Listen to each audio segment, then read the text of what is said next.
Good morning, students. Now we are going to start harmful microorganisms. As you know that before starting it, I had just completed the microorganisms and introduction to microorganisms and how to use my full microorganisms to us. Now we are going to start in this session, in this part of the video, harmful microorganisms. We are going to start it. Okay. So for starting this, as you have commented me that please make the video on the harmful microorganisms as I have made it, and I'm going to deliver to you. So for the next videos, please comment me that please make this video, then I will make it. Okay, so now let's listen to me, and now I'm going to start harmful microorganisms. Please listen, students. Now as we are going to start harmful microorganisms, what we are going to start? Harmful microorganisms, microbes, we can see them also.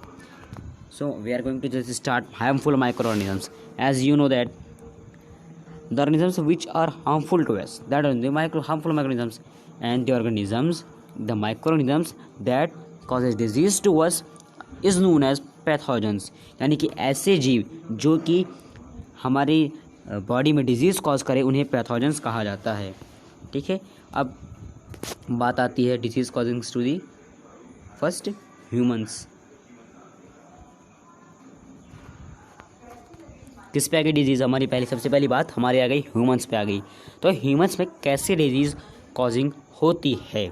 सबसे इसके example होता है कि देखिए, as we eat food, by eating food, by breathing air, by drinking water. ये 3 veg होते हैं जिससे हम जनरली हमें डिजीज़ हो जाती है. कहते हैं ना कि अपने गर्म पानी या गंदा पानी पी लो, वो उसके कारण से हो जाती है. So by 3 things only the disease cause to you only. Now come that communicable disease, जो कि बेटा ह्यूमंस में ज़्यादा होती है, ज़्यादा पाई जाती है. Communicable disease, the disease that can transmitted to the from infected person to the healthy person is known as communicable disease. As we have to get the first and the best example, cholera, corona in this time, and tuberculosis, common cold. I'm going to explain it with example of common cold.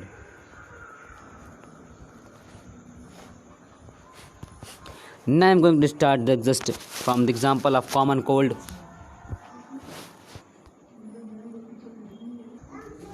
Now we are going to take the example of common cold. What the common cold disease is? While an infected person is sneezing, and while is sneezing, some fine droplets of water that come in contact with air. While it comes in contact with air, it may spread over the air. And as someone healthy person is taking breathing, while as the sneezing is fine droplets has been converted to in the form of air, while breathing of healthy person it goes inside to the healthy person and make the person infected. As मैंने कि बता दिया बेटा आपको, common cold का मैंने example लेकर आपको बताया है कि जिस तरीके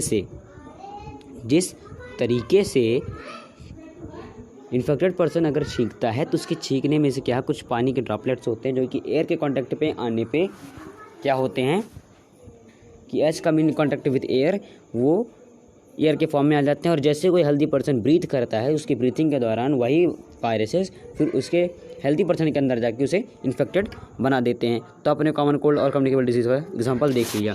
अब बात आती है हमारे दूसरी एनिमल्स पे. जनरली सी बात है बेटा कि अगर प्लांट्स और ह्यूमंस में हो रही है डिजीज़ तो एनिमल्स में भी ऑफकोर्स होगी.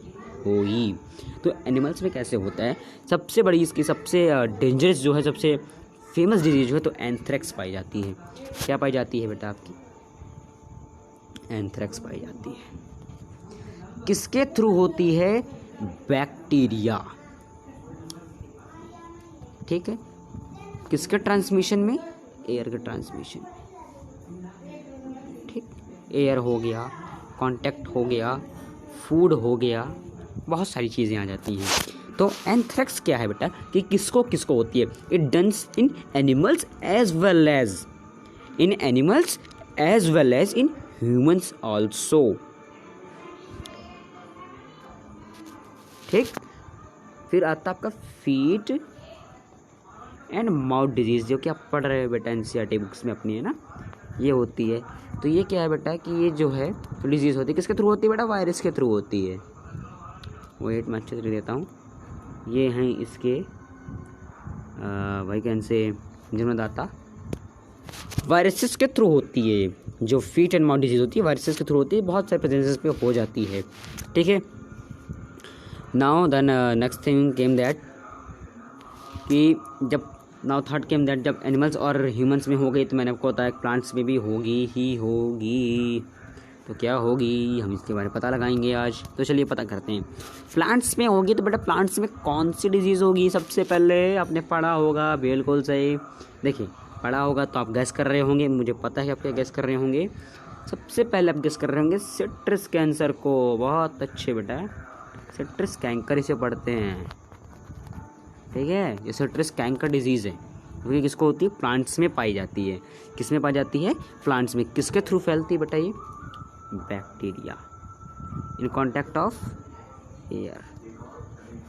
बेटा आप अच्छे से लिख लीजिएगा, मुझे लिखना नहीं आ रहा है यार, मैं बहुत एकदम इलिटरेट वन हूँ। बैक्टीरिया के थ्रू एयर ट्रांसमिशन में होती है। Now second came rust of wheat.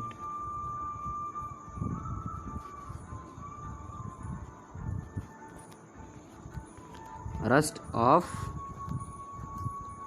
Wheat, तो बेटा जो रस्ट ऑफ व्हीट है किसके द्वारा होती है, फंगस के द्वारा होती है। जो फंगस लग जाती है ना बेटा, कभी कभी क्या लग जाती है आपकी, फंगस, जिसे अब आजकल के टीचर्स पढ़ते हैं फंजाई या फंजस है ना। तो ये फंगस जो होता है बेटा, तो इसके थ्रू फैलती है आपके रस्ट ऑफ व्हीट। फिर इसके बाद आपका आता है पनामा वेल्स, इसको मैंने न्यू नहीं काला है। ये होती है बेटा बनानाज में।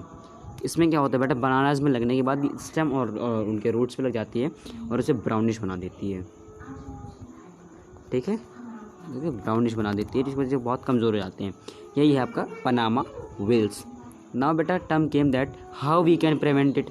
Just by washing our hands we can prevent from communicable disease by maintaining social distancing while not coming in direct contact of infected person. Okay, now while we don't have to touch any of the thing which is nearby us without performing them that they are pure or not. We don't have to shake our hands with any of the person. Now the next thing also comes that we have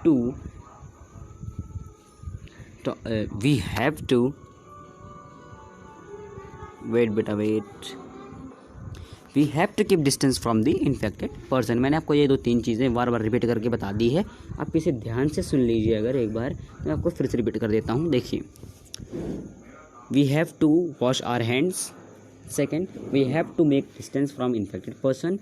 We don't have to come in direct contact of any of the person while it is infected or not infected. We have to make a distancing between infected and healthy person. And fifth one is that we have to wash our hands.